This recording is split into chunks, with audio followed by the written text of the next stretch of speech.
comment on YouTube, that is going to be there. So I'm just waiting to get started here. If you want to jump over to YouTube, you can do that. Make sure you subscribe. You'll never miss anything from us in there. So we are excited to have you here. Like I said, this is going to be what the best restaurants are doing to be successful. What are the things? Because I have a whole bunch of successful clients, and one of the things about me is I don't always claim to be the smartest person, but I am going to learn from others. And what we've provided is systems that bring success to restaurants, and those systems can be repeated. Those systems can be um, um, implemented in a way that you can easily delegate to your staff, right? And so we want you to be able to implement these systems easily. Running a restaurant's hard, and we want to make a hard thing easier for you. So I'm going to be starting in 2 minutes, and I'll be telling you about the free gift that we have for you that goes with our training. I'll be telling you about everything that those restaurants are doing, from accounting systems to what they're doing for inventory, to what does the recipe costing card look like, and what does the how do we manage labor, how do we get our accounting, and how do we make sure that our books are report card and not just a tax document. We're going to be going through how we look at our expenses versus how we look at profit. What should your profit be? What does success look like? Sometimes people think they're successful, and we start to realize, like, oh, we're not as successful as we thought, especially when inflation and margins get tough and all of those things are happening. So if you're on our social media, if you're on Facebook, let us know where you're from where you're watching from. Let us know on YouTube as well. And we want to make sure that we connect with you and know you in a real fashion, not just transactional, but who you are, what are your struggles, what are you dealing with, and how can we step up to help you. So I'm going to get started here in 1 minute. In the chat, go ahead and do that too on the webinar. If you could go ahead and comment where you're from, I'd love to hear that. I see we have the chat this time there. So yeah, please comment. Let us know where you're from as we're getting started, whereabouts in the country.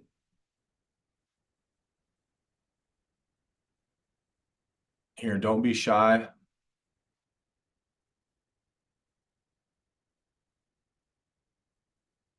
All right. Wheeling, West Virginia. Welcome from West Virginia. A little bit, you got East Coast time there, so it's 4 o'clock. Hopefully this is a good, nice in-between time for you here.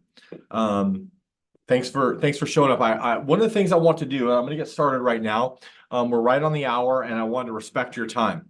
And so what I want to do is show up for the restaurant industry big time. A lot of, we're a growing software company. We have a POS system launching. We have accounting systems to go with our leading restaurant systems that drive profits, right? So my clients have been with me an average of 11 years. And my clients, anybody that is in Restaurant Systems Pro, my goal for them is 15 to 25% profit. And that is that could, if you're only making 3% today or 5%, to say, hey, 15 to 25% profit could sound like I'm just trying to sell this crazy dream, and I'm just trying to get money from people. But I'm telling you, my mission is to make a major impact on the restaurant industry. I want to help ease the heartache of stressing out about payroll, of trying to make it to where you can't pay your bills and you're trying to hold one check to pay another. And we want to make it to where the restaurant business is something that you truly love, and that you're excited to show up in your restaurant, and you're excited to see your guests, and you're excited to provide opportunities for your employees, and excited to make a true difference in what you're in the impact that you have on the restaurant industry as a whole, on your community, and on your employees. I really want this for everybody, and it's my dream that my clients are lucrative, and that they're able to be present and good leaders for their staff and their community. Okay, and so I want to make sure that could you drop me just the link for the soup to nuts? I want to show everybody what I'm going to give them. Okay. So Rachel's going to give me, oh, welcome from Portland too. Charles, if you know, I'm trying to think, Cafe Nell is one of my Portland clients.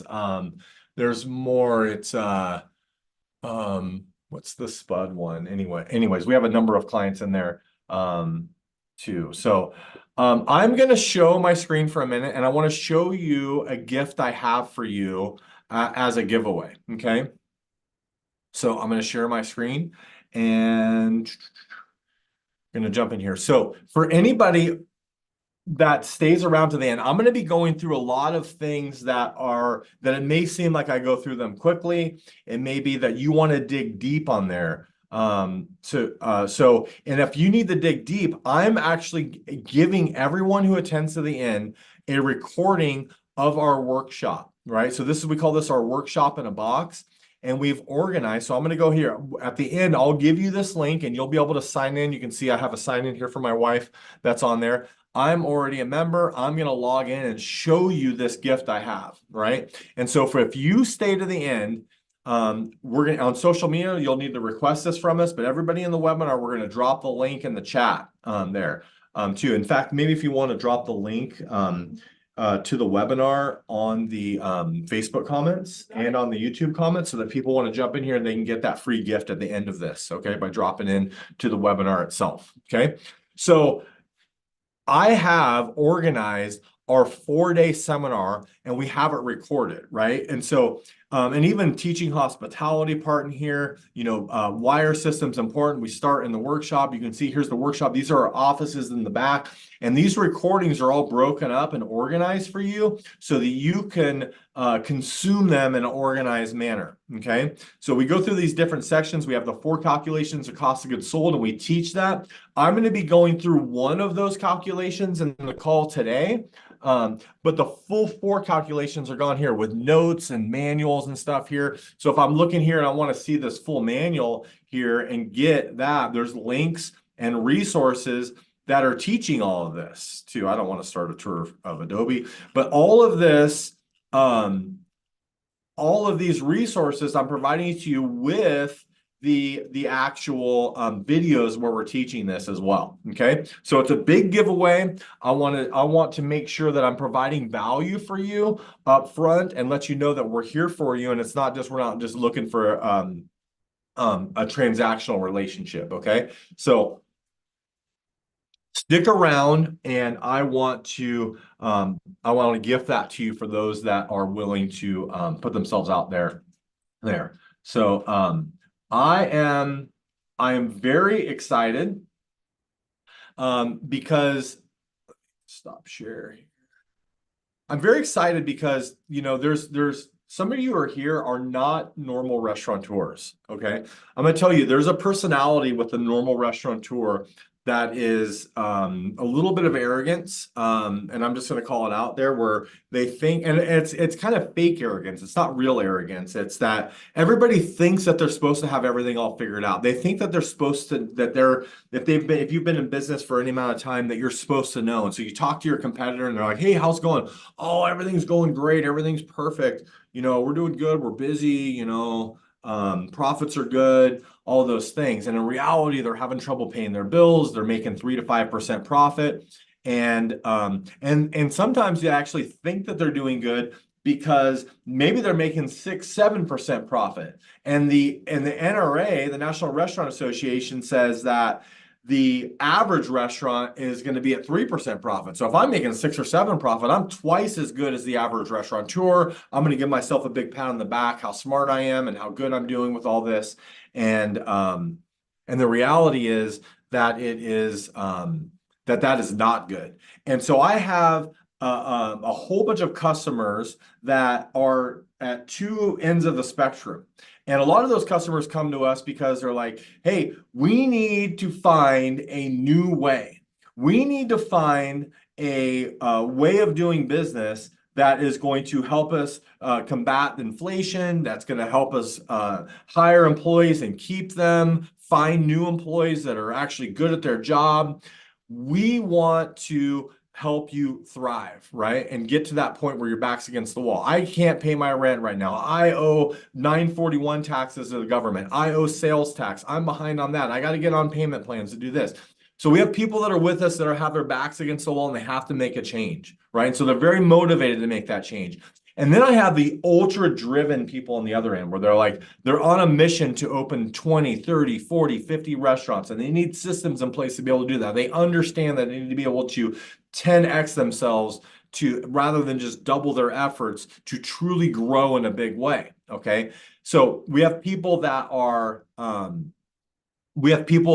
at those ends of the spectrum. The people that I'm missing a lot of the time are the ones that are right in the middle. They're fine, they're going along, they're making just enough money, everything's just good enough to where I don't need to worry about anything, but hey, I'm tired, I don't want to really try harder too. So a lot of the middle ground is what I'm missing. And so I'm really trying to connect with the entire industry as a whole. But no matter where you're at, I know that we can help you and help you improve, whether you're trying to go from 1 to 2 to 3 restaurants to 40, 50, where you're trying to just survive, or you're just plugging along, things are going okay, and you know that there's a better way.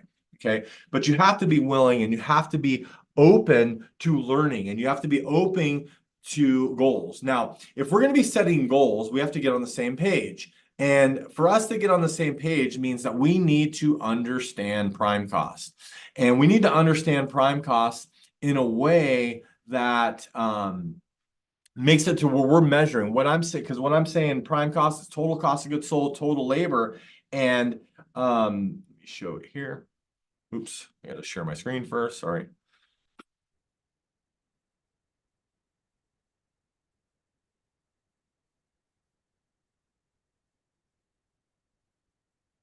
All right, so we need to define prime cost. If we're going to get on the same page, if we're going to be determining if you're successful or not, we have to be talking the same language, okay? And the language that we have here at Restaurant Systems Pro is the language of prime cost. And prime cost is made up of total cost of goods sold, food, liquor, beverage, all of that, with total labor costs, including the raw labor, the taxes that go with that labor, and the benefits and insurance that go with that labor, okay? Owner's salary is not always included in the prime cost calculation. It has to do with whether or not you're the GM of your restaurant or not as an owner. Some of you owners are the GM of your restaurant. You're running your restaurant. You're in charge of the day-to-day. You're the captain that is required to show up and turn the key and write the schedules and order the food and do most of that sort of work. Okay. For every owner here, I want to ease that pain and make it to where you can delegate that stuff easily. But delegate it rather than delegation through abdication. We want you to truly delegate with accountability and follow-up. Abdicate means like, hey, go do this. I don't like doing this one task. And they talk about that in this book, The E-Myth, the entrepreneurial myth. There's 3 personas where you go from the technician, which is, hey, working the line, being a bartender, being a line cook, doing the restaurant business, right? And then moving from being just a technician to a manager. And sometimes when we transition into that manager role, what happens is we get rid of the things that we hate to do to somebody else. And we just say, hey, you go do this. I don't like doing that part of the business. I don't like ordering. I don't like doing inventory. You go do inventory. You go pay the bills. You go do, kitchen manager. I don't know anything about the kitchen. You go take care of that. Or chef, you go take care of that. And we can't just abdicate responsibility. We have to give them systems so that we can follow up and keep them accountable. And that's the transition to entrepreneur, is when we can do that. When we can delegate with authority, delegate with accountability, and keep our people on track so we can still maintain our control of our business without giving up. We can give up control and still maintain control, right? If that makes sense too. We want to let people do their job within parameters to where we still see our dashboard and we're still piloting the ship without having to work 80 hours a week. And we can trust somebody to take the deposit to the bank and know that the money made it there. And we can have them purchase without emptying our bank account. And we can have them cost out a recipe and know that it's correct through the systems that we have in place, right? So there's lots of things to delegate and things that we want to have in there and go from there. So those are all really, really important parts of it, right? Then when we're tracking prime costs, we have to look at, we're looking at gross sales versus net sales, right? And gross sales versus net sales is an important question to ask, because when we're looking at tracking gross sales, let's say I did a promotion on Facebook, right? I don't want my food costs to go up because I'm just tracking a net sale. In fact, I was talking in one of our trainings this morning, we were talking to a client where they were actually running a special bundled promotion, which is great. I actually encourage you all to do a bundled promotion. It increases cash flow and drives traffic during off times. But what they were doing is, rather than discounting that and ringing that in, what they were doing was creating a whole new price that was cheaper, right? And so what was happening is their cost of goods sold and labor inefficiencies were going crazy because it was different efficiencies at different times.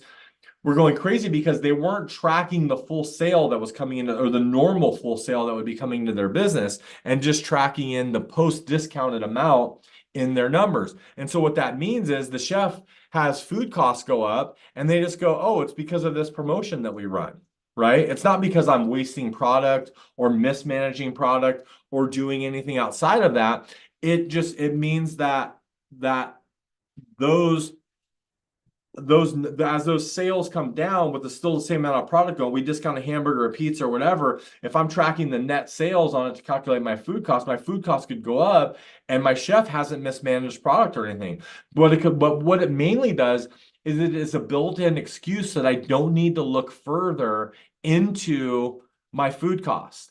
That it's just like, oh, well, my food costs went up because the boss ran this promotion, right? We want to know precisely that our food costs has come up because we've wasted food, overportioned food, misused food, any of it, even manager meals. And so when we track our numbers, we always want to go off gross sales. And it gets confusing because a lot of POS systems will call all the money you collect as a gross sale, like the sales tax in there, like Aloha does this. They call sales tax a gross sale. And if you understand accounting at all, you understand that sales tax is not a sale, and we shouldn't be calculating labor off of it. We shouldn't be working into our food costs. It is a pass-through. We collect it. It's accounts payable. We owe it to the government. It is not part of our sales. The tips we collect are not part of our sales. And sometimes our POS systems are counting all this money that we bring in as a gross sale, and it's misleading to what we're doing.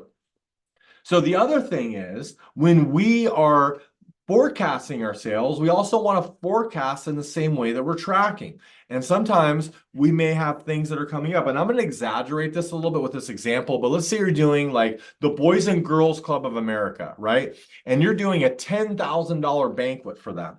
And if you're doing a $10,000 banquet for the Boys and Girl Scouts of America, or the Boys, or the Boys and Girls Club, which is I think a charity we all can agree is a great thing, the youth of our country, right? So if we are donating that, we're only donating half of it. We can't donate the full party, but what we're going to do is we're going to charge them $5,000 for a $10,000 party, right? So in my sales forecast, where I'm basing my purchasing off of it, I'm keeping parameters for my purchasing, and I'm scheduling labor. Do I need to purchase for a $10,000 party or a $5,000 party? Right? Do I need to purchase for or schedule labor for a $10,000 party or a $5,000 party? Right? It's all be for a $10,000 party, even if I'm only collecting half of it. And so I got to forecast and track based on the full sale. All right. I see that we have some people joining in late. For everybody that joins till the end, I'm giving away a 4-day recorded workshop that we did where we train and explain all this stuff. It's like 40 hours of training on all this stuff. I'm giving it away free for everybody that sticks to the end. There's a link to the webinar in there, and you can join. I'm going to drop the link in the chat of the webinar at the end of this. Okay. All right. So we are so we need to get on the same page and say, and what does that look like? What does success look like? Well, back when we were founded in 2004, we were like, hey, a 60 to 65% prime cost is a good thing, right? 60 to 65%. And the reality is 60 to 65% doesn't get it done. And in fact, one of the things that backed it up, and then what we learned over the years was that if you're over, I'm going to actually change this. Remind me to change that to 1 million, because with inflation, everything happened. About 1 million is where we want to be with that fit to get to that 55 prime cost. If you're lower than 1 million, then you're the GM of your store, you're working your store, and that's fine. That's your part of your growth and where you're at too. But your own salary is going to be built into the prime cost with that. Well, somebody who backs up this 55 prime cost that we teach is this guy who knows how to make money called Warren Buffett. And this book here is called Warren Buffett and the Interpretation of Financial Statements. And about 2015, I was reading, and we've been teaching 55 prime costs since well before that. But this just backs up what I am teaching with the principles in this book. And what Warren Buffett says is that if Warren Buffett or Berkshire Hathaway is going to invest in a company, they're looking for a 45% gross margin. Well, guess what, everybody? A 45% gross margin is a 55 prime cost. And I want everybody here on the call today to look and see what kind of money that means to you. If you know what your food cost is approximately, if you know what your labor is approximately, I'm going to guess that most are somewhere between 65 and 75. That's the average. I have people that come in that are 85% prime cost, and it's massive change. If you're in the 55 to 60, you're doing an exceptional job. And sometimes we find that even if you're there, if you're over 3 million a year, then going below 55 is even profitable. But if you're going to create wealth, you have to be at a 45% gross margin or 55 prime cost that we teach. And that's backed up with what Berkshire Hathaway is looking for in companies that generate wealth. And what I want for the industry is I want you to generate wealth. Generating wealth for your restaurant creates opportunities for your employees, creates the opportunity for growth, reduces stress, provides you with more time to enjoy that money. And it's a really, really important goal. Okay. But some of you, I'm promising you, some of you are saying, hey, Fred, you know what? You are full of crap, right? You're absolutely full of crap. It's not possible for me. My food cost is this. And so we got to create reality around this. And so prime cost can look different for different people. All right. So you may be a family dining restaurant that is cost of goods sold 30%, 25%. You might be 20% cost of goods sold. Maybe it's a pizza restaurant. Maybe just being in California, Washington, Oregon. We had somebody here from Portland.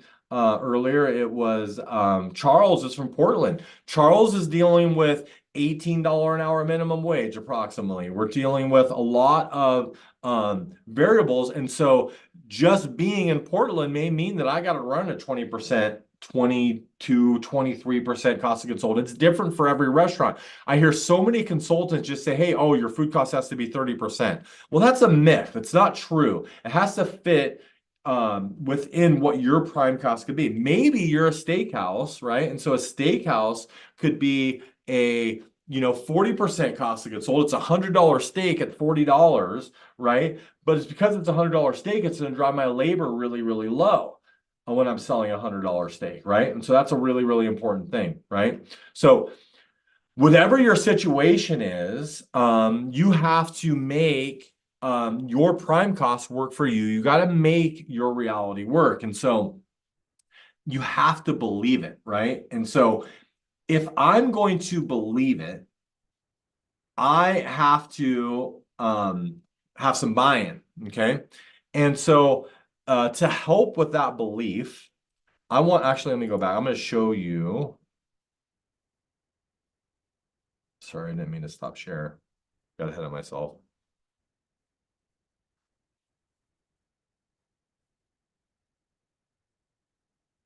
I want to show you some people that have done this before you, okay? So here's some real life examples of people. Jared Field at 50%. They're like at 15 locations now. Jeremy Waller at 51% prime cost. Peter Sclafani at 54% prime cost. Ralph Luvis at 55% prime cost. Steve Brown is the first time I've ever worked with somebody where we went below 40% prime cost. Think about what running that. I'm not promising everybody that. He is in Texas. But running a 44% prime cost is going to be like printing money. Like it is extremely profitable and he does extremely well. And then I've also achieved a 29%. A little caveat to that, a 29% prime cost was 85% liquor, 15% food, right? Liquor is more efficient. If I'm selling a glass of wine and it costs $8, the price is $8 and it costs me $2, and then I have a Caesar salad that the price is $8 and it costs me $2. So similar cost of goods sold situation there. But with the Caesar salad, I have to wash lettuce, make dressing, cut lemons, make croutons, grate cheese, all of that with perishable product. Glass of wine, pour it, serve it, right? So that's what makes liquor. A lot of times people think it's the margins that make liquor, which sometimes there are better margins. A lot of times there are better margins, but it's not just that, okay? So I need you to believe that these things I'm telling you are possible. Because if you think you can do a thing or you think you can't do a thing, you're absolutely 100% right. Okay? You're absolutely right if you think you can or you think you can't. Okay? So what I need you to do is believe that you can, because then you'll start doing the things it takes to get there. When you don't believe that you can, you won't do what it takes to get there. All right? So it was believed that the 4-minute mile was impossible. Okay. It was believed that the human lung capacity was not capable of and the strength of a human was not capable of running the 4-minute mile. So it was believed at one point in time that nobody could do it. I am not sure how many people have run a 4-minute mile since it's been done the first time, but it is crazy. But on May 6, 1954, Britain's Roger Bannister hit the tape to become the first person to break the 4-minute mile in Oxford, England. Okay. Now, you would think that Roger Bannister was the star of this story, but I'm telling you right now, Roger Bannister is not the star of this story. Roger Bannister set the tone for runners. Okay. So, could you run a 4-minute mile without training? No, you couldn't do it. Could I go run a 4-minute mile right now? In fact, even when I was an athlete, I got down in the low fives, right? So it is a very, very special thing, right? But what happened was on June 21st, 1954, Roger Bannister did it on May 6th. On June 21st, John Landy became the second person. So John Landy is the inspiration in this story. It only took him 46 days. So thousands of years for the first person to do it, but only 46 days for the second person to do it. And so I run masterminds. I organize my restaurant owners, and they learn from one another and they inspire one another. And when these restaurant owners are coming in and seeing what others are accomplishing, it is inspiring them to do the work, to do the recipe cards, to put their inventory in place, to schedule on purchase, create budgets, to do these steps that get them to where they want to go. Because when you believe that you can do it, you're going to get there much faster. And when John Landy saw Roger Bannister do it, they're saying, hey, if Roger can do it, John can do it, right? And it started to happen. And I think it's absolutely amazing that it took thousands of years for the first person to do it and only 46 days for the next person to do it. And so I want these success stories to be an inspiration for you to step up and do the work. Because at Restaurant Systems Pro, we don't just promise you the sky. I'm going to tell you the truth right now. Getting to these numbers takes work.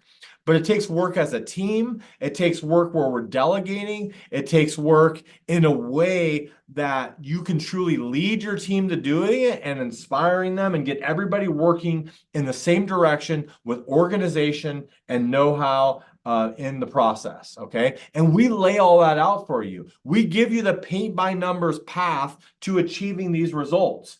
And we don't just say, hey, here's some software and here's how you do it, but we actually train you on it and give you there. And I'm giving you that training. I'm willing to give you this training in this process. So if you're joining late, I see we have a couple more joiners late. We are giving away the workshop for everybody that hangs out till the end, okay? So we need to be able to know how this works. And so if we're going to achieve these goals, we are going to, can I get my board up here? Rachel, thank you.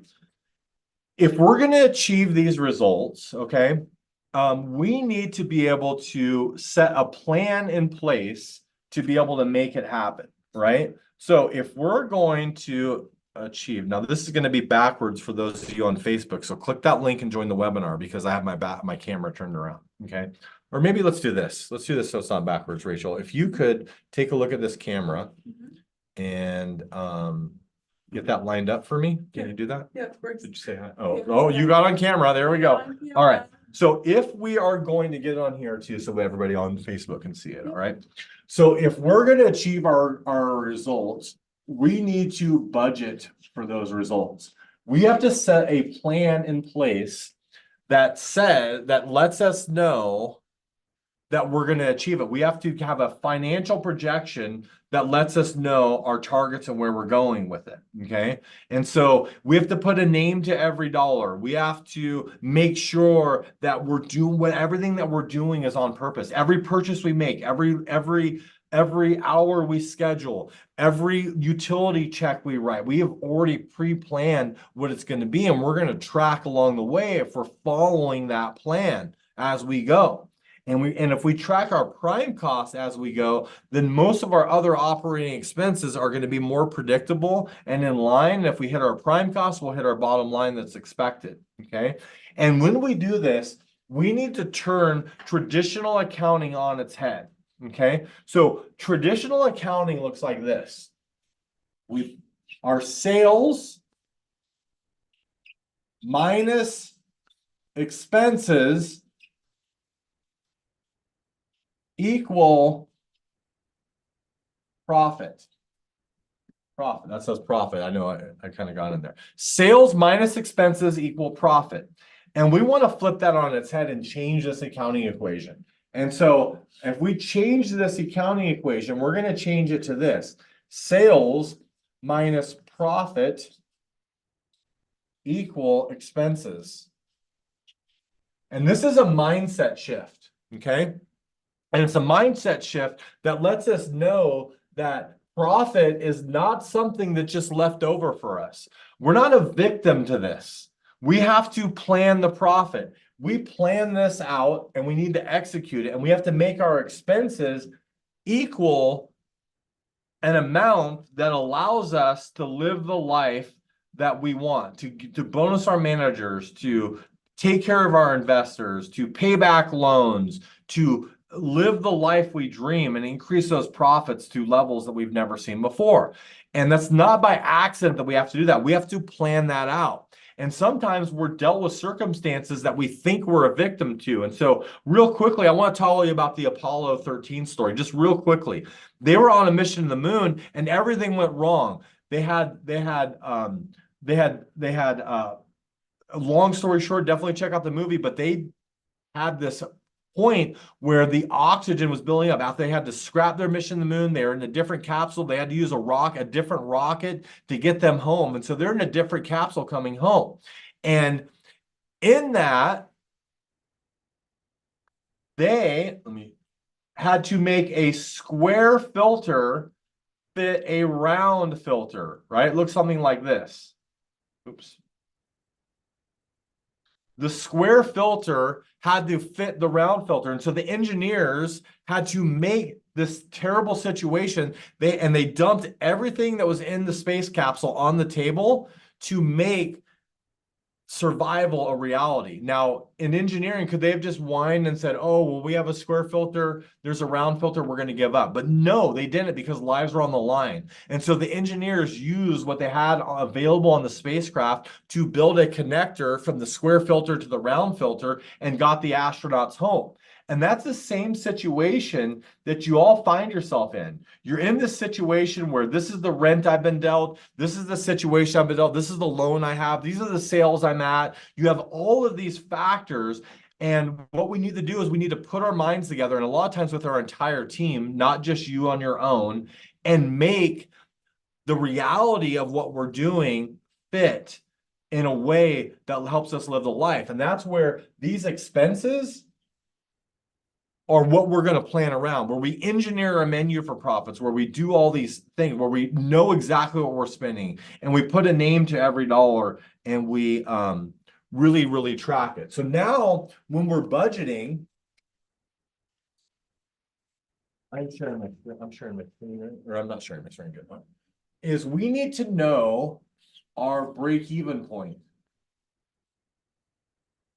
We need to know at what point are we making money or not. And so this break-even calculation is a very, very important part of knowing where our budget is, what the impact of controlling our variable expenses can be, what the relationship is between our fixed expenses. Those expenses are the same every single month, which I call, by the way, I call fixed expenses.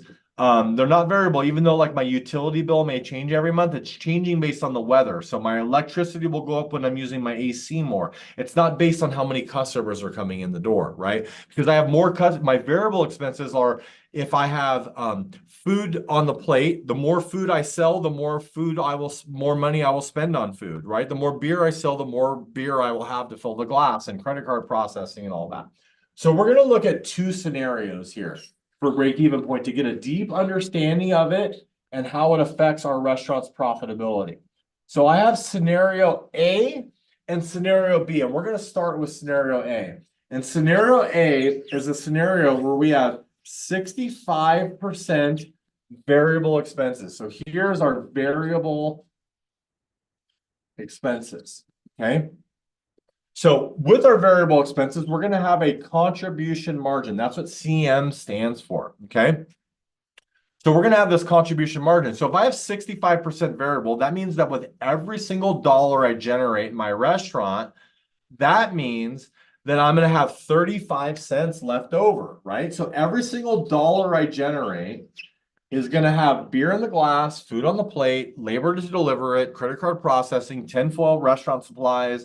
Those are a lot of my variable expenses are happening. This is not prime cost. This is just total variable because you're going to have fixed salaries and stuff that are part of prime cost, right? So a total in this scenario of 65% variable expenses as I look at this break-even scenario, okay? Now, I also have fixed expenses. So I have my fixed expenses and we're looking at these fixed expenses and I have this situation here where I have $25,000 of fixed expenses, okay? So get my calculator out here, which I can find this time. So I have my calculator here, right? So I have my calculator. I can't see Facebook, but I think you guys can see that there. Here's my calculator.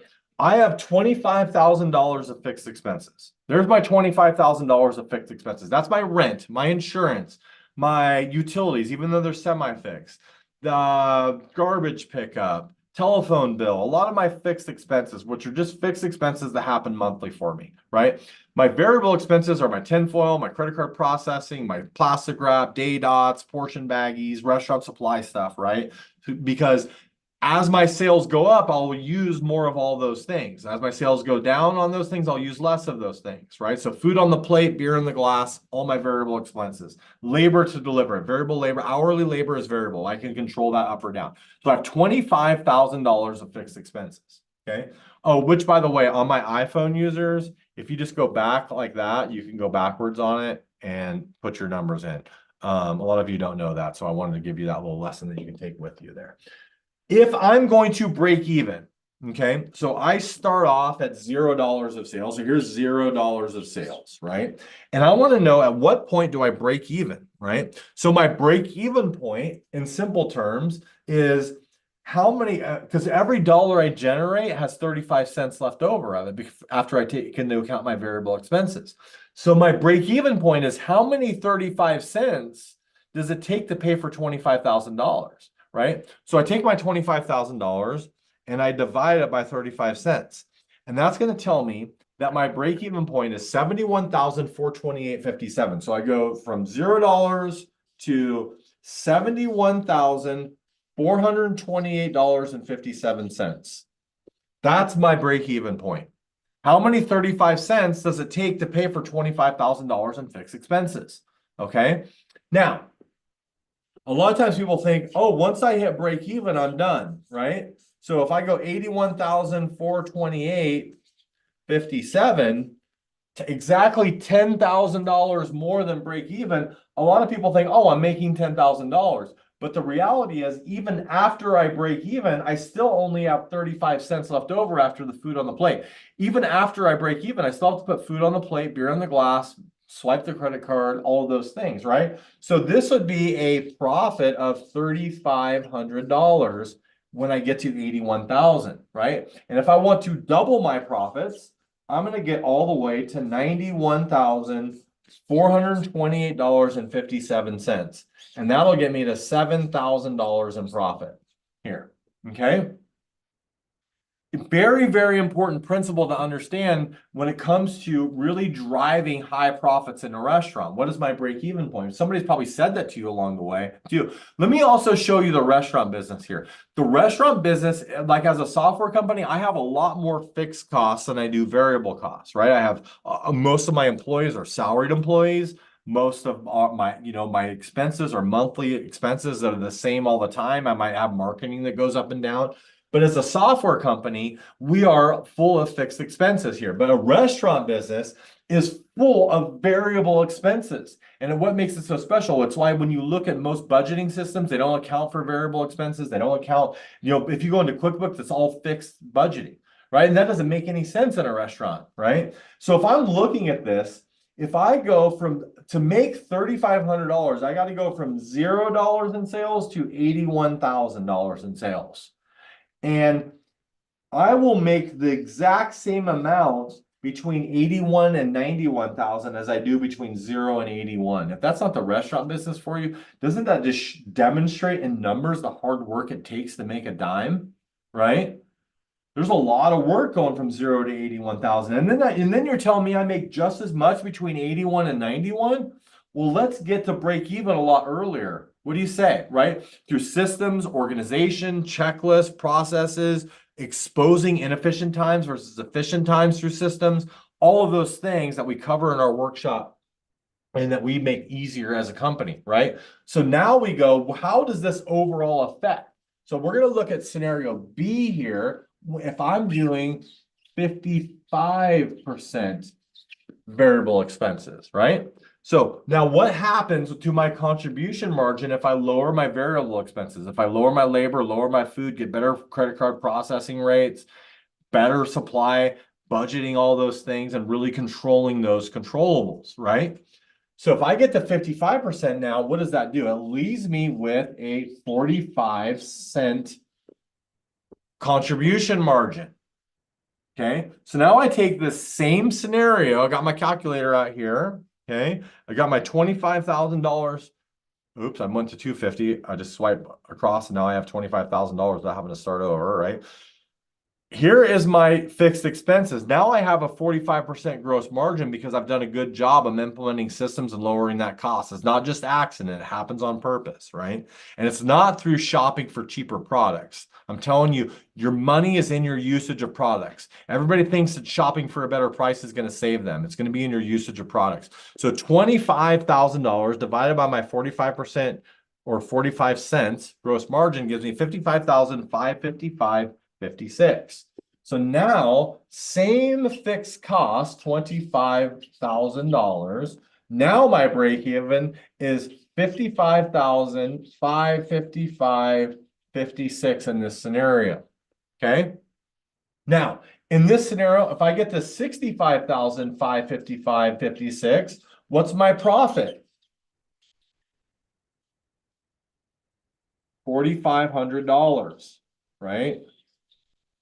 If you're joining at this point, this just looks like a mess of numbers. You're gonna have to watch back, right?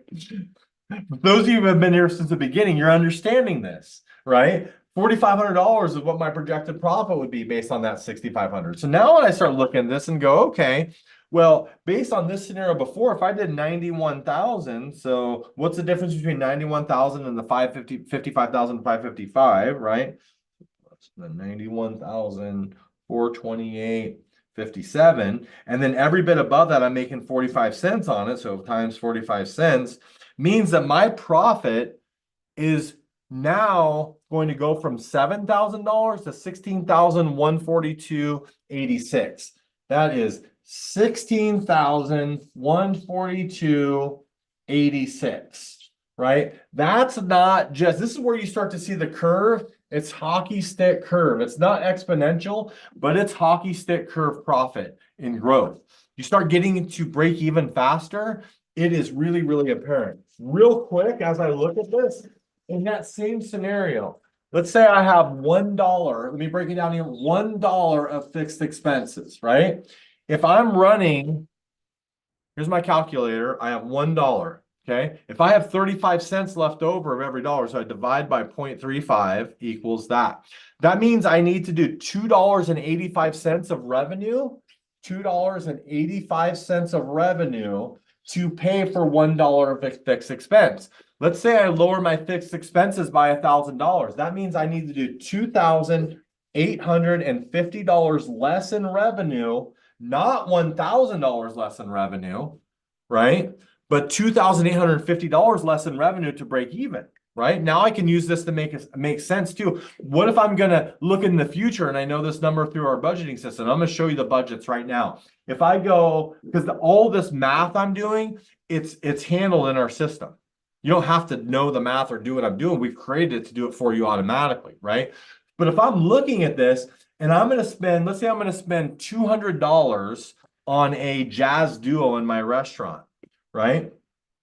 Well, that means I need to do $285 for that first $100. So if I'm spending $200, I need to do $570 in revenue to pay for the $200 in the restaurant, right? So understanding I don't need to do $200 in revenue to pay for them because I still have to pay for the food on the plate, the beer on the glass, the labor to deliver it, the credit card swipe, all of the restaurant supplies. I still have variable expenses no matter what. So it takes more dollars in revenue to pay for every dollar that you spend. Okay. And that's a really, really important principle to understand. I have a fixed cost of Charles is asking, I have a fixed cost of $7,500 a week. How much do I have to generate to break even? I don't know the answer because I don't know what your variable costs are. But let me show you how I will know that. Okay. So I'm going to go into our system here. Okay. Thank you. It says stop share. Okay. All right. So in fact, I shouldn't have been sharing anyways. I'm going to go into our system. So I'm going to go to our Restaurant Systems Pro, go into our login place. I'm going to log into our system here. Actually, let me log in Firefox. Yes, please.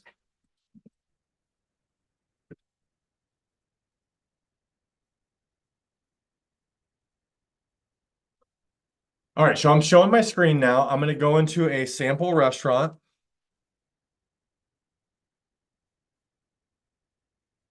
And in this sample restaurant, I'm going to go into our Budget Creator Pro dashboard here. And I have a sample budget here to look at, okay? And what will happen is we will go through and we set all these expenses here. So as you look at a budget, I don't know what your actual sales are, Charles, but when we're looking at them here, like here's an example of a restaurant. And let me zoom in on this a little bit so it's bigger here. And we're going, okay, so here is, let's look at the month we're in, right? We're here, let's look at this April, right? So April, we're saying, hey, 240,000. We're actually coming up on May. So in this restaurant, we're forecasting $245,000 here. Well, I got to zoom out a little bit.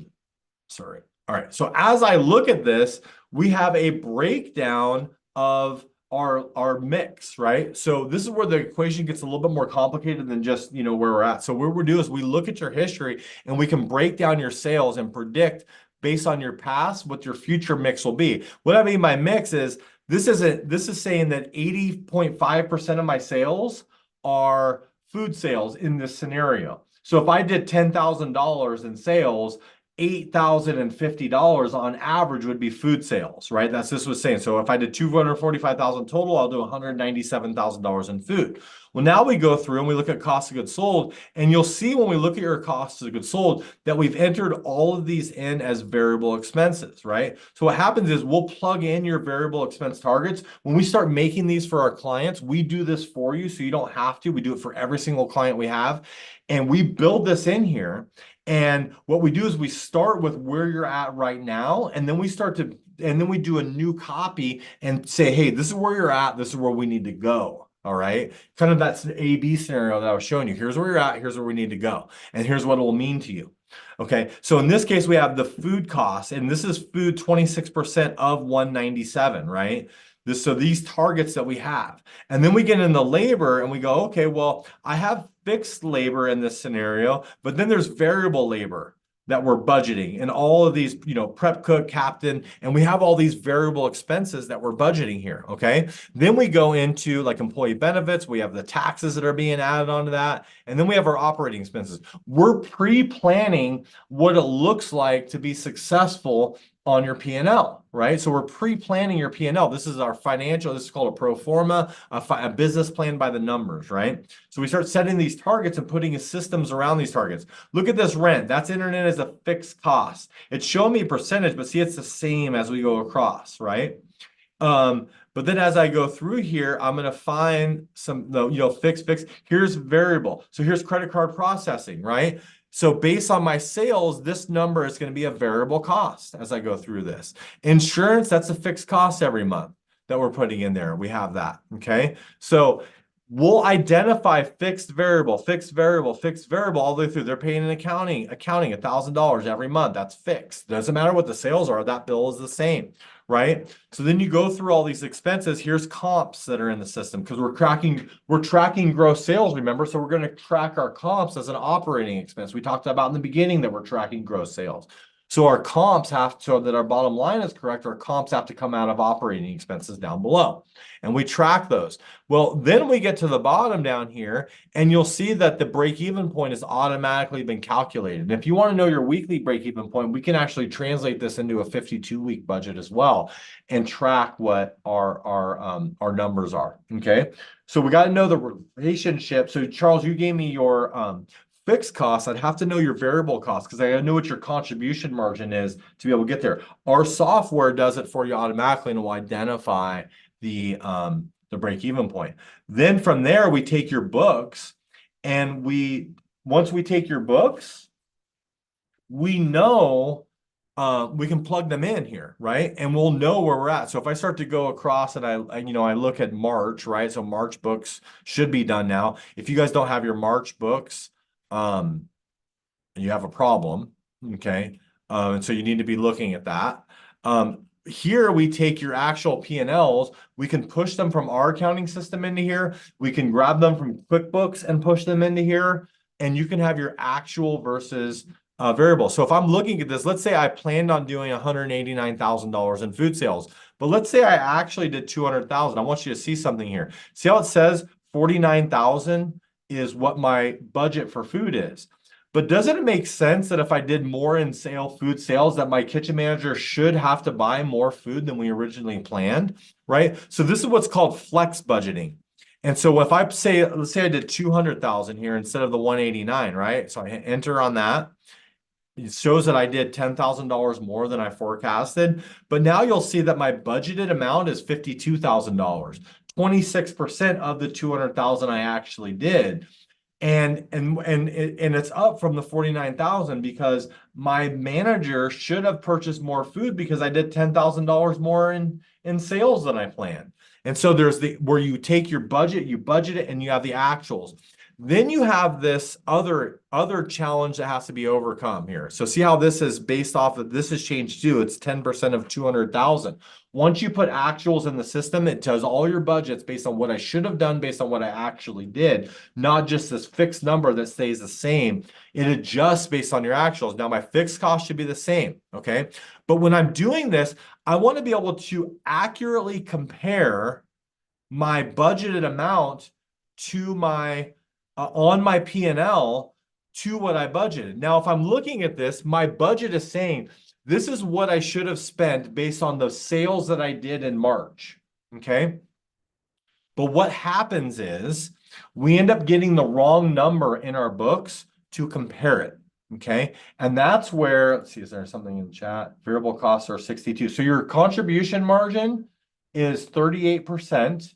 Okay, so take so $7,500, you have 38 cents left over of every dollar. Divide your $7,500 by 38 cents, right? So real quick, $7,500, I did 75,000. $7,500 divided by 38 cents means that your break $7,500 divided by 0.38. How many 38 cents does it take to pay for $7,500?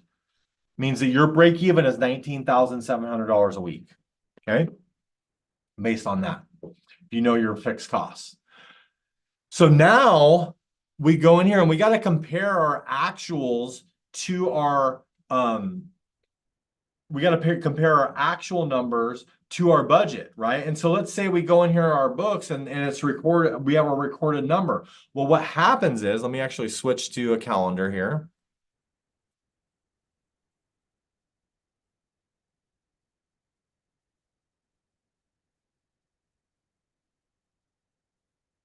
Oh, what am I doing? Let me stop share. Can you help me with that? Thank you. Actually, I'll get this, you get the camera. I'm going to show you how payroll accruals work. So, because if we're budgeting, we have to get to a point that we're not just, if we're budgeting right, we have to get to a point.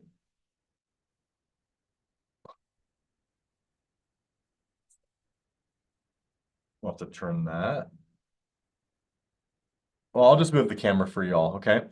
All right, so when we get here, let's say we're looking at our April accruals, okay?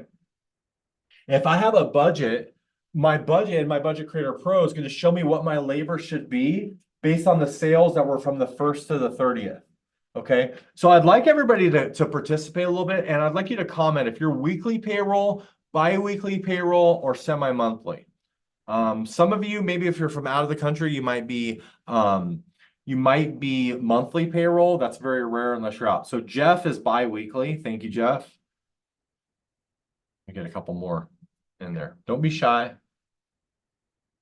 Most restaurants are bi-weekly. If you're East Coast, you might be Amos. You might be from are you from out of the country, out of the U.S.?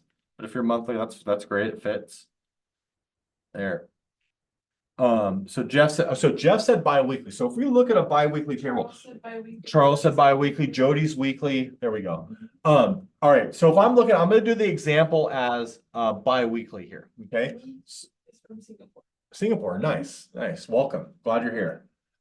So here is Monday, Tuesday, Wednesday, Thursday, Friday, Saturday, right? And this is Sunday up here. Okay. So we have our days of the week here. Most work weeks are Monday to Sunday. So I'm going to use that as our example here. Okay. If we go that we have a work week start on Monday, the 18th. Okay. What's going to happen is that 2-week time frame is going to end on March 31st here. But what happens is we pay payroll like sometimes 3 to 5 days later. So when we go to pay this payroll, what's going to happen is we pay it on that date. So what happens, let's say we use the max and we pay it on the 5th. Okay. So now what most bookkeepers are doing is they're recording that payroll on the check date. And when you get your books out, there's this expense that happens on the 5th. And that's what's showing in your book. So if you're bi-weekly payroll, that means you have 2 months out of the year that have 3 payrolls on them, because you'll have 3 Fridays that hit the way the calendar lands. It'll happen twice a year.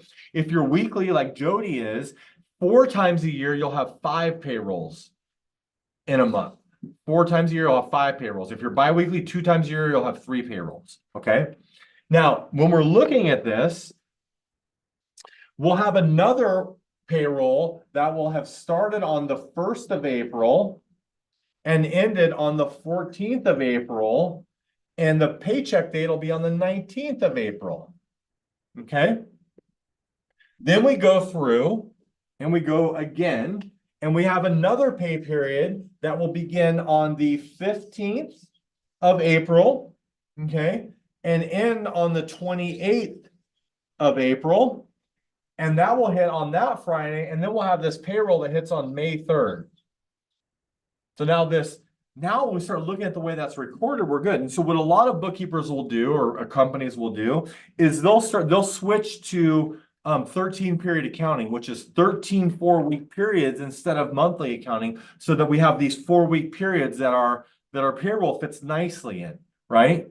What the problem with that is there's a whole bunch, there's your insurance, your rent, your utilities, you have all these other expenses that are monthly bills. And now I have to, instead of doing the payroll accrual, now I got to accrue those monthly bills into dividing, taking my rent that's 12 payments a year and divide it up into 13 equal payments for my books. And that's a complicated general ledger entry that just is really difficult to do, and most people don't take the time. The other workaround is doing 12 periods that are 4-4-5, 4-4-5, 4-4-5. 4-week, 4-week, 5-week, 4-week, 4-week, 5-week. It makes the accruals easier.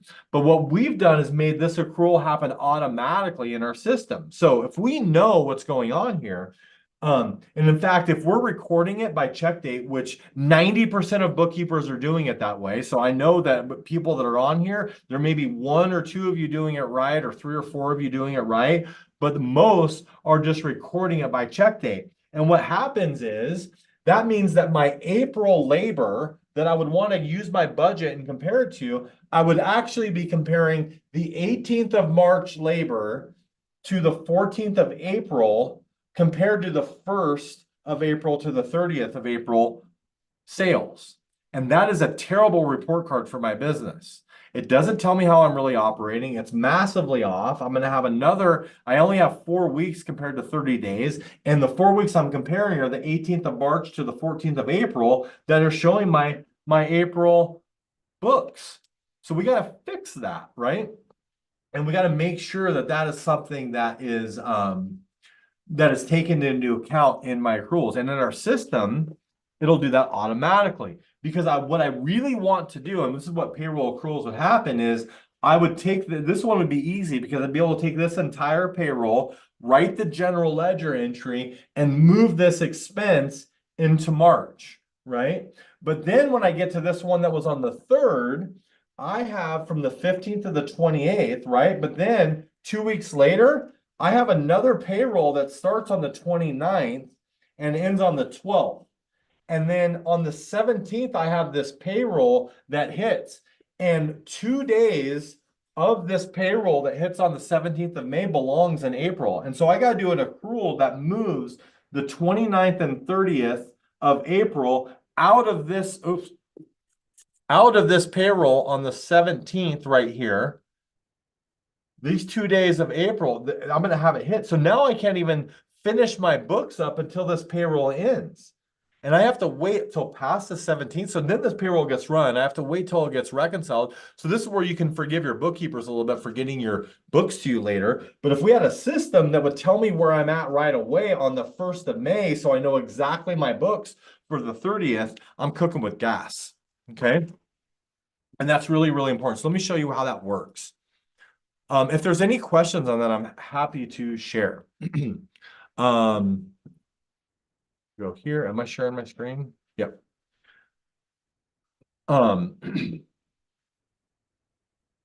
Okay. So I'm going here, and I'm going to go over to Chrome for this one. Stay logged in. I'm going to go, and we can do different work weeks. So don't worry about if you have, in fact, I'm going to go into one that is a different work week. So here's one of my clients that I have permission to share. And when we look in their system, they're pulling all those punch times. They have it here. So when I go to this here, I have this payroll accrual section here. Okay. And so they're entering their weekly here. So I'm going to go and I'm going to look at a payroll accrual for the month of March. April's not done yet, so I can't look at that one yet. Okay. So I'm looking at the month of March here. And if you look here, their work week is Wednesday to Tuesday. So this is starting on Wednesday. And so you can see that Wednesday, February 28th, we know how many hours were worked on the 28th and 29th of February. All right. So the total weekly payroll was 17,115, but 3,413.48 was part of February, right? So 17,115 was the total payroll for the week. If I subtract February of that, 3,413.48, we integrate with Toast, we integrate with Aloha, Micros, Spot On. We're also launching our own POS system, but we have like 20 something integrations I just named a few of them there. But now I know here what my labor is. And what's left over out of that, and there's probably rounding for time in there for punch times in here, but I know the number of hours worked in each of these departments, how much money they made, and so I now know that truly between 3.1 and 3.5 that my labor was 13,701.50, right? So then we get into accounting. I look at the profit and loss here.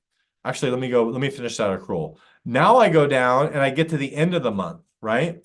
And at the end of the month, that work week began on 3/27.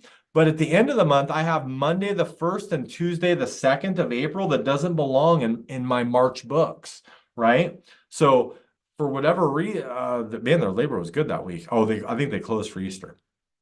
But they have 12,753.74 was their labor for the week, right? Minus what was in April, right? So minus the 29, 21, 81, right?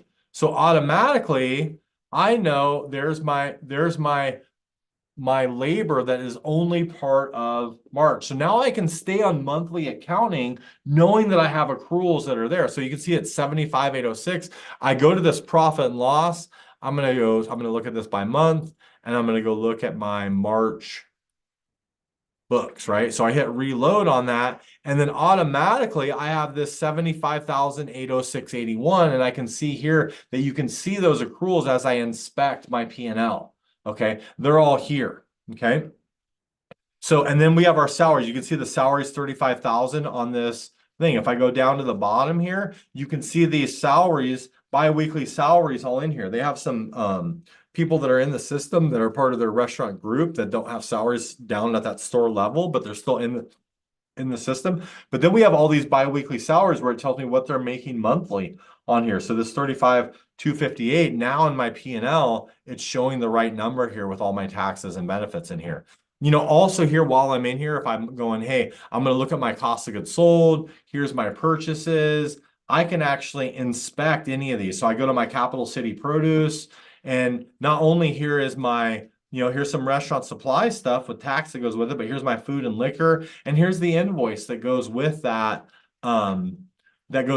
expense, right? And I can inspect that invoice too. And we have AI that reads the invoices and lets me know not just by item, but by product, what I'm buying in here too, just so I can control my cost of goods sold, which gets me to the other side of the cost of goods sold equation, which is going to be the cost of goods sold. So in daily paperwork, I have my invoice log coming in, and I can look at any of these invoices, and you'll see that here that we have invoice. Today is the 25th, and you can see invoices are processed up to yesterday. So if I click on this invoice, not only do I have yesterday's invoice, but when I click this back to order button, I know exactly what I'm buying from that produce company, not just accounting codes. It's to the avocado, the strawberry, and those are used in my inventory and used in my recipe costing cards to get me accurate data for my restaurant. Let's see what I got going on in the chat here.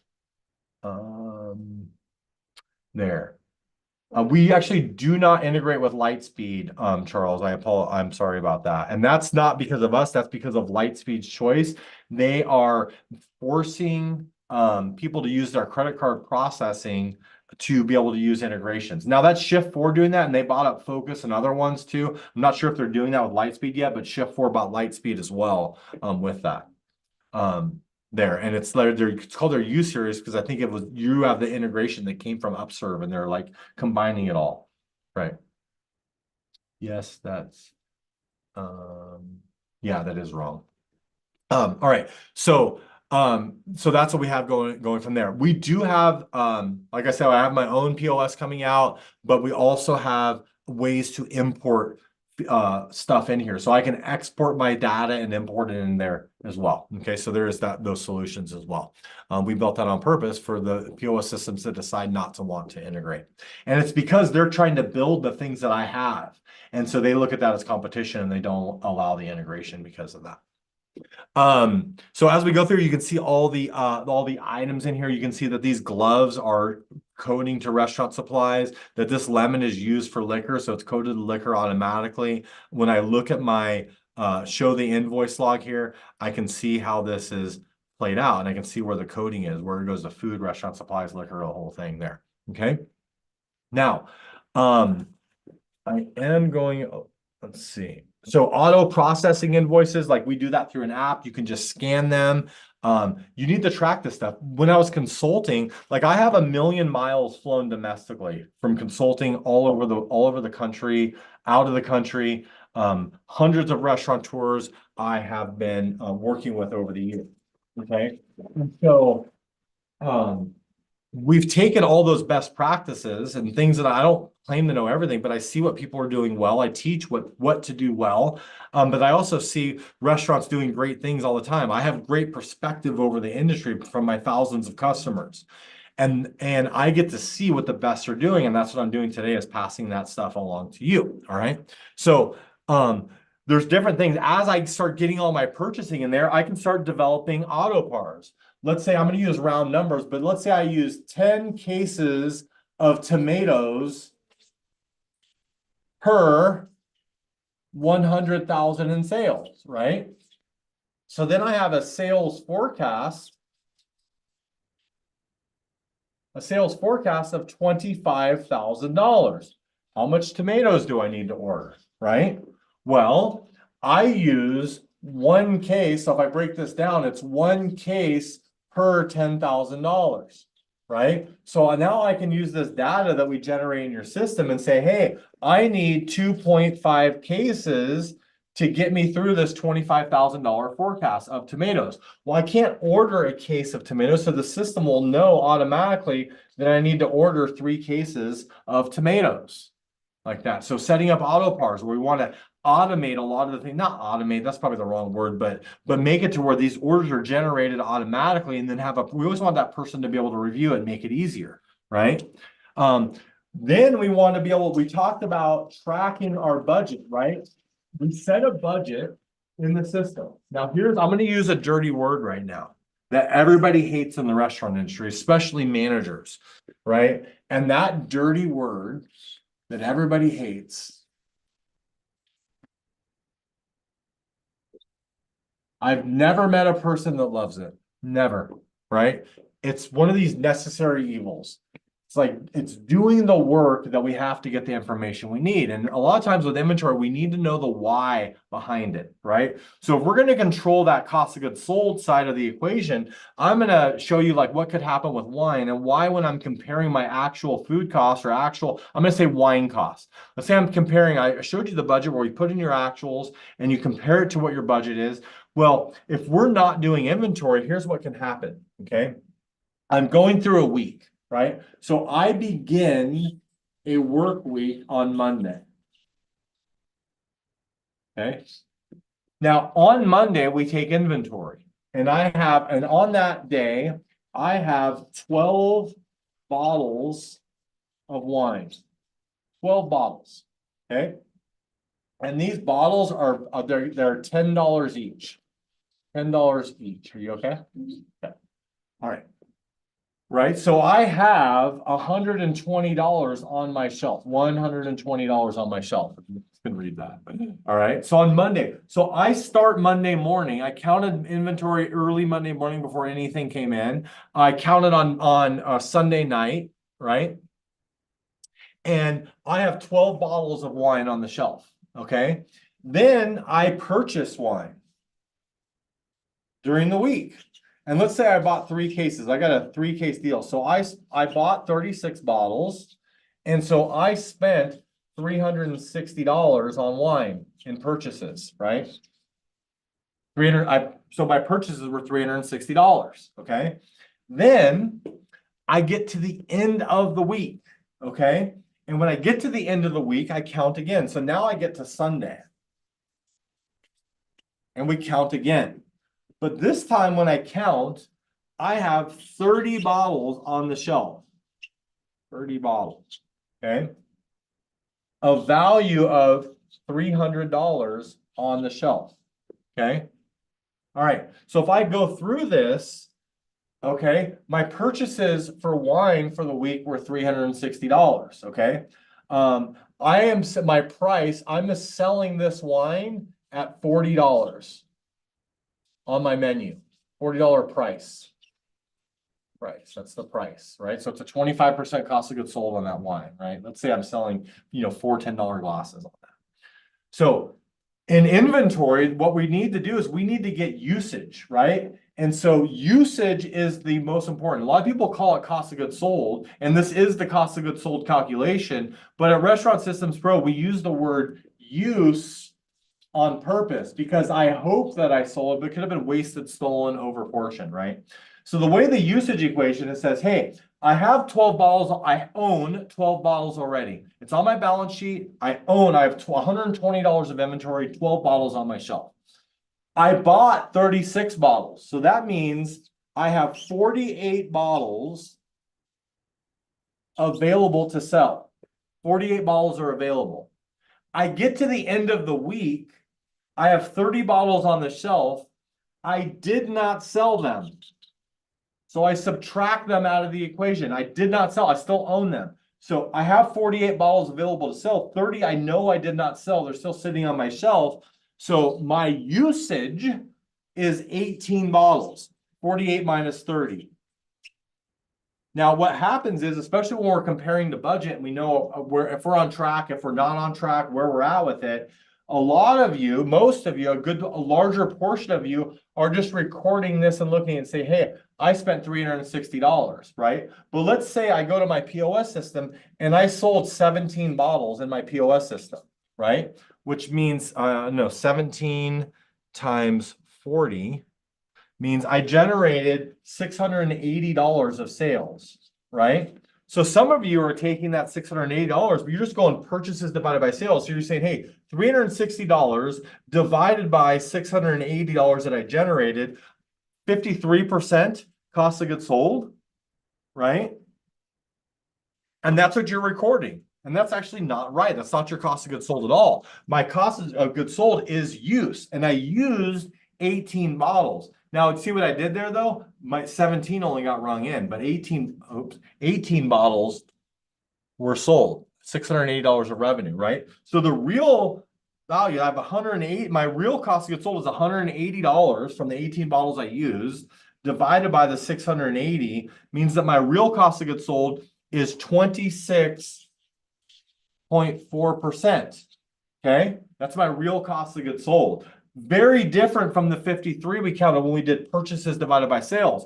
Purchases divided by sales are just plain wrong. I had all these extra bottles on my shelf still. I didn't use them or sell them, or they didn't disappear. Any of it. My real cost of goods sold is 26.4. My ideal is 25% based on how I price it out. My ideal is 25% based on my recipe costing card that says $10 and I'm selling it for 40, right? On that bottle of wine. But now I know I'm missing one bottle and I can go find it. I can go figure out why are we missing a bottle? And this happens if I'm making beef brisket, I have a variance where I compare my actual to my ideal, right? In this case, wine is really simple for this training, but it gets more complicated with I'm cooking prime rib and I have yield on that. So that's where we plugged all those recipe cards into the software and you're able to do it. So in the training though, there is spreadsheets for doing recipe costing cards on there. The beauty of my system though is when that invoice comes in, my prices are automatically up to date, my inventory's pricing is automatically up to date, and I get a real usage automatically. And even if I'm light speed and I don't have an integration, I can export a CSV, import into my system, and I can import all my item sales into the system, and I still get this information, even if I don't have the integration today. Okay, so that's really, really important. And so doing recipe costing is important. The wine bottle is really easy because it's one ingredient recipe card. My Caesar salad, I'm going to have to do batch recipe of dressing, which means I create that batch recipe of ingredients. I can put my dressing on my shelf, and I'm also inventorying my prepared products for the very first time. A lot of you are only inventorying, if you're doing inventory, only inventorying the items you're purchasing, which makes this equation not really work. Because let's say I use 4 bottles of wine and a Cabernet sauce that's sitting on the shelf. Well, that Cabernet sauce is still sitting on the shelf, so I haven't used those 4 bottles yet. Yes, they're in a different form on my shelf in that Cabernet sauce, but I haven't used them yet. So that's got to show up in my inventory in the batch recipe as well. This is all really complicated stuff that we have to take into account. So I want you guys to know that. Now, once we get recipe costing cards done, we can do our batch recipes. We can track all this stuff. Did I just hit a share screen? Share. Okay. Stop share. Once I get my recipe costing cards and I figure all this stuff out and I know any variances from, and what we do with our customers is to get them results fastest is we look at your purchasing and we look at your top 10 purchases, top 10 usages, and we don't worry about all 150 items you're buying right now, sometimes 300 items you're buying right now. We focus on the top 10. If you calculate your top 10 purchases, it's going to account for almost half of your spending most of the time. The top 10 to 20 items is half of all your spending. So we're going to control those items first, make you money, and then go from there and get this all lined up. Okay. All right. So this is really powerful stuff. And this is what the most successful restaurants are doing. That's what I promise you. We also have training systems in there. We got to train people. It's not just about the numbers and software. I got to train people to provide good experience, to know the job, to know how to purchase, and even down to a busser to know how do I clear a table? How do I present food? How do I talk to a guest? All those training systems where it's an LMS, you can create videos to train your team. Scheduling apps. I'm telling you, we have the budget for labor. Well, we got to have that tied to a scheduling app where they can swap schedules, request time off, but it's also connected to my financials so that I know I'm running a schedule that's on budget before the clock ticks, before it happens, right? But then when we do these other things where we have our recipe costing cards done, we get to this really big money maker that a lot of restaurants never get to, and that's menu engineering. And we want to get to menu engineering. And here's what menu engineering looks like. Is I have this y-axis, and then I have this x-axis here, okay? Now on the x-axis, I have my profit per item, right? So this isn't food cost percentage. This is actual dollar profit, contribution margin. And then here's my average line. So everything on this side is averaging on my lowest average to my highest average down this line, okay? Then here on my y-axis, I have the quantity sold, okay? And I have this as all my quantity sold here. And we have this training in deeper detail. I'm going through it in like 10 minutes with you right now, but we have a whole training on it in the workshop that I'm giving you, okay? And then we get into details.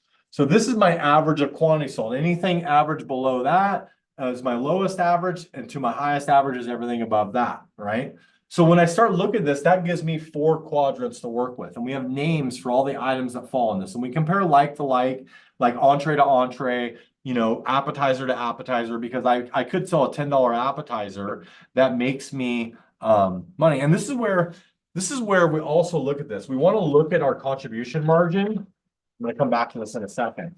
When we look at an item here, I'm going to show you an example here, right? So I have a steak salad. Okay. Steak salad right here. Okay. And it costs me, I don't know, let's say it costs me $5 to put on the plate. Okay. And I sell it for $15, and it's a 33.33% food cost. Okay. And then I have this, I don't know, I have a chicken sandwich, right? Right. And then so I look at this chicken sandwich and I go, oh, that chicken sandwich is $2 and I sell it for 10.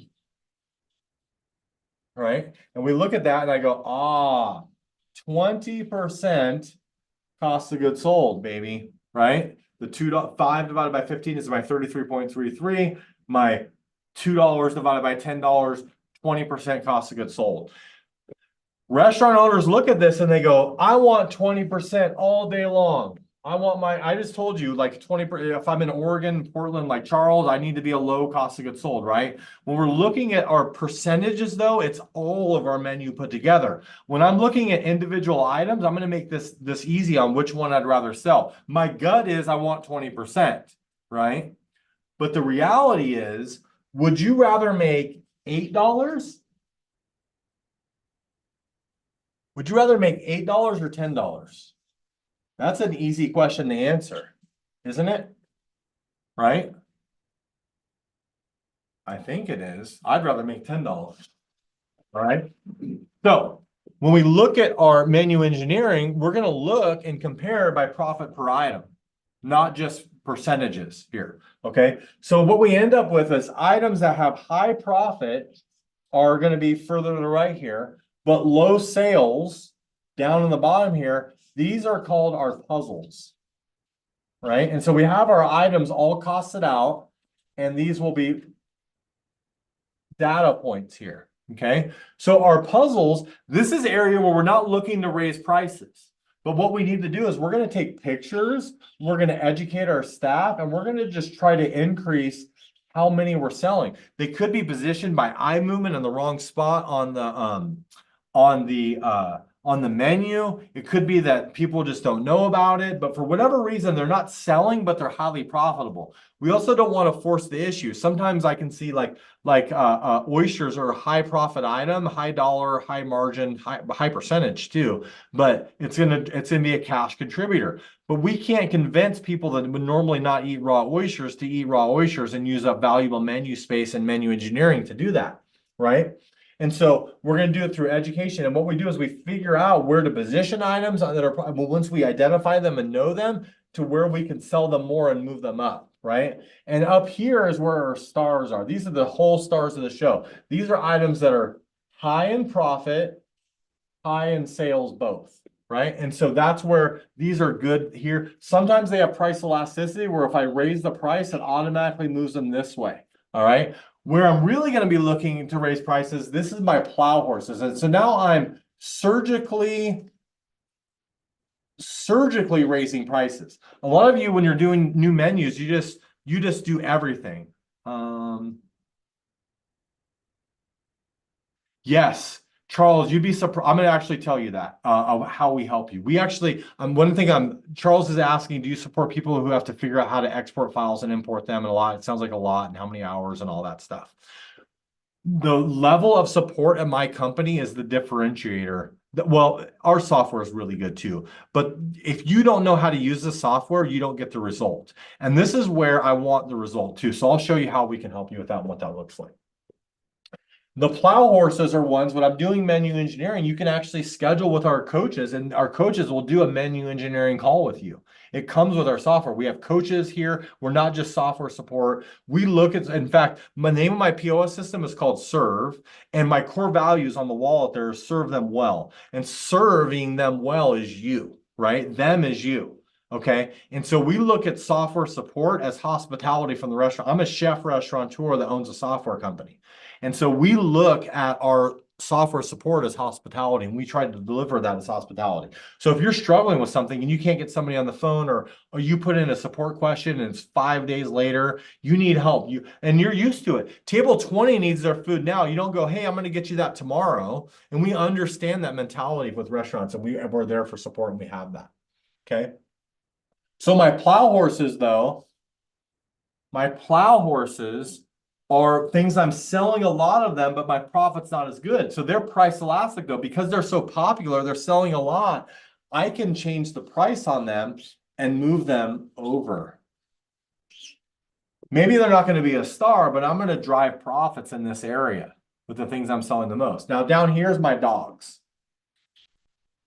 Remember, this is an average line. This is an average line. So there will always be dogs. It could be the kid's hot dog, right? It's low margin, low sales, different things like that. Kids menu items, things like that. Maybe though, there's something in the dog where I'm only buying that product just for that, and I really don't need it, and it can help me identify and get rid of it. Okay. And so that is really, really important there. There, I think somebody else's otters in there too. Okay, so we're going through this. And we have this menu engineering, especially like I look at what happens over here with the plowers is there's this company that has these wonderful little pretzel bites. And 12 years ago, they were like $5 on the menu. And I think they're like 17 or $18, and that's more than inflation. And it's because they're so popular that they had price elasticity and so good that they were able to raise the price. They weren't pricing just on how good they are. They're pricing on the popularity with the guests, because people would just sit down and say, give me the pretzel bites, and I'm going to order them, right? So everybody, we got to identify those things that are on your menu so that we can execute on menu engineering, and it takes work to get there, okay? So I think Charles is going to say yes to this, but at this point, I've delivered my presentation and I want to live up to my promise, okay? And so my promise to you is, and privately drop the catering link to me, because I'm going to give them something extra for taking action, okay? At this point, Rachel's gonna drop in the link for you to be able to download our 4-day workshop. That's my promise to you. That link's dropping in there. You click that link. Let me share a screen, show you what it looks like. Okay. We go in here, you click this link, and it takes you right to this page. Okay, I already logged in. Let me log out so I can show you. Log out. There we go.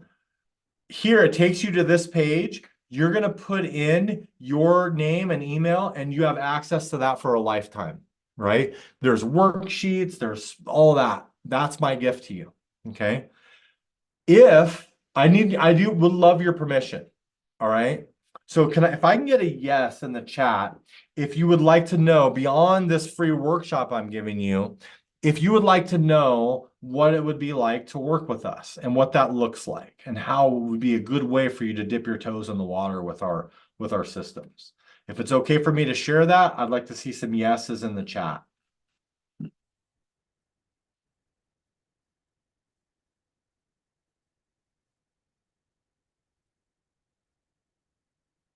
All right. If I don't have any yeses, okay. Okay, Dino said yes. All right, thank you, Dino. Appreciate it. All right, so I have this thing. Could you give me that restaurant mastery link here?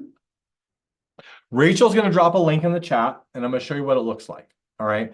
I have a restaurant mastery program, and what it is, it's 60 days. Amos says yes.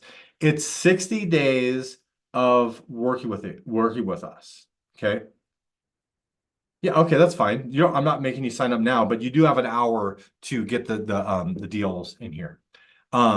It's not huge. It's a $297 commitment that for this, I have marked down the $97 for you.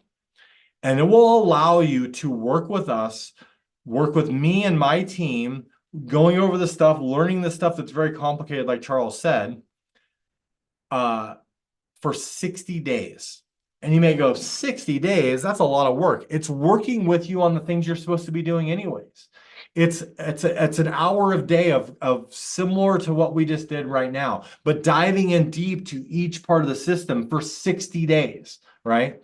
Now you're busy restaurateurs. So what we do, you have the other link where I can show the back end of the restaurant mastery? Yes. Please, thank you. So here I need to be able to, I want to show you that. Sorry, I thought, there we go. All right. So here's what this looks like. There's this restaurant mastery program. I'm going to log into it. Okay. And what happens is every day we give you emails and we work on your system. We give you our software. We give you our scheduling apps and our invoicing apps where you can just scan and take pictures of your invoice and they get processed like I was showing you earlier. We have all the training for 2 months is all recorded in here. So if you want to jump ahead, you can actually go and look up a lot of the things that we're training in here, from sales forecasting to break even and budget setup and budget review and payroll accruals and resources, Scheduling, doing our labor allotments and reverse labor systems, dollars per labor hour, integrating your POS system, how to get the training systems in there, cost of goods sold, and a whole bunch of cost of goods sold stuff from recipe yields to PMix integrations and batch recipes and product setup and all those things that are in here and prep systems. And then we record it. So you'll see I have an April group and a March group going. My March group is coming to an end in a couple of days. Okay. And so I'm going to start up a new group on May 1st. And May 1st is what, Wednesday? Wednesday. So on May 1st, a new group is signing up. And in that group, we're going to start doing all this stuff where I go into deep training on it and going through all the things. And we give you our software and everything in there. And what happens is everybody that joins this is saving an average between 5 and 10% in just the 2 months. All right. So and eventually, like if you're doing $1 million, I can tell you we're going to get you to 55 prime cost, even in today's market with the inflation and everything that's going on. Okay. And we go through how to do that. Now, you may think that I'm crazy for giving away so much of our time and energy for $97. Okay. But what happens is we start getting you massive results. And my current average customer has been with me 11 years. And I have customers that have been with us since 2004. In fact, a good contingent of them. And it's because they achieve this over and over again, month after month, and keep it going through our systems and processes. Okay. And through the principles we teach, we have really, really, really good retention. And the fact that I have people that have been with me, and what's really cool is over the 60 days, we get to know each other well. We get insight. We're working directly on your restaurants. I have 4 and 5 coaches that are joining, and we do breakout rooms to work individually with your system. We help you do the export, import stuff. All the complicated, like techie stuff, we make really, really easy. It's very user friendly. Okay. And so it's user friendly. It's not easy, but we do the training. And I have confidence in doing it because I've been doing this. I've been training restaurants since 2004, but I've been doing this particular program for, is it almost 3 years now?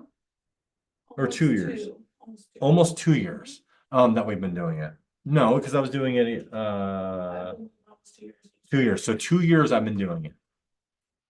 And it's every day, twice a day, because I'm doing a March and April group, and then I'm going to be doing an April and May group that goes 60 days, right? And so we are getting so much success from it. What happens is I get you success first, and then you want to be a customer. And I'm telling you, 98% of the people that do the restaurant mastery program get the stuff implemented, are getting far more value, and are signing up for our services. I'm going to be honest with you. That's what gives me the confidence to deliver it. And I mean, $97. I actually did it for free for a while, but people didn't see value in it. So I'm literally charging you $97 so you have some skin in the game.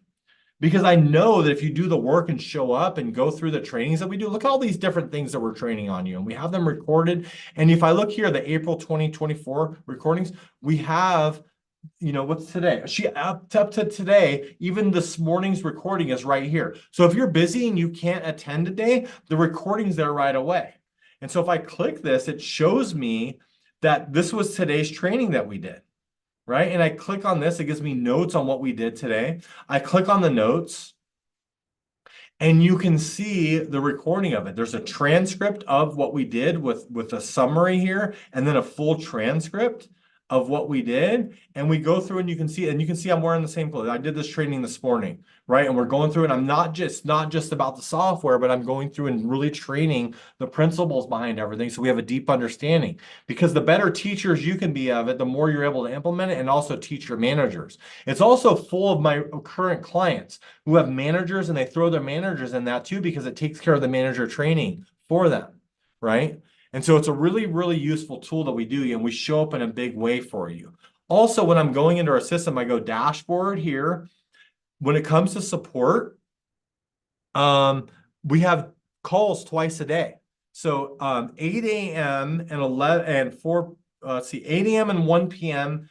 Pacific time every day you can join for training. And you can ask questions. It's a live call where we get in group on you, and it's good to join them. If you're in the 60-day, you get the 60-day on top of that. And then you have this like chat. So if I click the chat function, I can get help. So I'm just going to write, if you see my screen, am I sharing my screen? Yeah. So I can write, say hello. and I'm going to my chat here, right? And in that chat, I have people out there that are manning the chat that look at what we're doing as hospitality. So give them a second here, but they look at what we're doing as hospitality. And right there, so one of my support agents that fast said hello. Okay. So it remembers in here you can get help in the chat at any time. If I'm in a section, let's say I'm going into let me close this. If I go into sales forecasting here and I have a question about sales forecasting, I just hit the help button. And I have these videos on sales forecasting that I can watch. How to do the sales forecast, right? If I go into scheduling, like there's a lot more to it. So labor systems, I go into schedules and I click the help button. I also have all these recordings on scheduling from articles and videos on how to notify employees of schedule changes, requests off, all of that stuff there. So for those of you that take action, I have another gift. I have a client that worked with me, they're still working with me today, but they became the catering coach. And her name is Sandy Coram. And Sandy Coram, I'm going to go get logged into this. Or anybody that signs up in the next hour, I'm going to give this to you as a free gift for those that take action. Okay. And in this is a whole program on increasing catering sales for restaurants. And Sandy Coram gave this to me because I helped her create it back when she started her business in 2009. And she's retiring from being the catering coach and gave me all of her trainings and systems that I put into this easy to navigate portal that walks you through all the right things to do to build up catering for a restaurant. So that's your free gift if you sign up within the next hour. Okay. So I have a little bit time. That's what it will take to work with us. I'm here. If you have any questions, please feel free to ask them. Charles, you're going to talk to your partners. But it's not like you're signing up for a $5,000 I have a competitor, they're charging $20,000 to do what we do for free or practically free in the next 20 days. And our stuff is better. I know it because I'm in the back end of it, right? I'm not naming who it is, but it is what it is. We're the best at making restaurants profitable, and it's the accounting systems to go with it. If you don't have your books, you need this.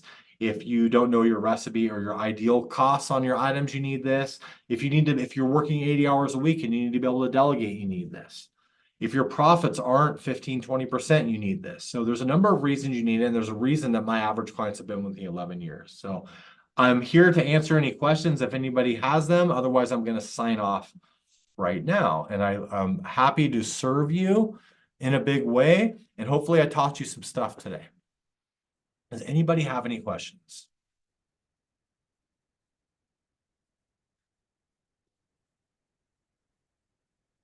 All right, no questions I can see for now. I'm going to sign off on Facebook. It was good to see everybody. Thanks for hanging out there. I'm sorry, we got a question. Two things. What would be the cost of subscribing to the software? Would time zones be an issue? No, I have clients all over the world. Currency doesn't matter. And it's the basic is $3.99. I'm giving you our invoicing, which is at $6.99 a month. I'm giving you that for 2 months. But I'm going to tell you, even if you only do the mastery program for 2 months, you can export your recipe costing cards. You can export your inventories. And even if you decide not to stick with it, it's a good learning thing and it's a good thing to do it. It's my job to prove to you that I'll make you more than what it costs, right? And I'm willing to do that. Good question. My pleasure. All right, I'm going to sign off on Facebook. It's good to see everybody there. Message us if you're interested in the link. Did you actually drop the link into Facebook and yeah, put the sign up link into our Facebook comments and our YouTube.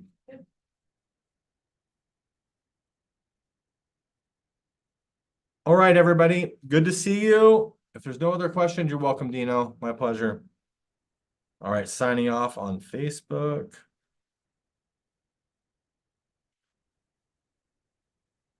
And thank you, everybody. Feel free to contact us if you have questions. The recording will be sent out tomorrow.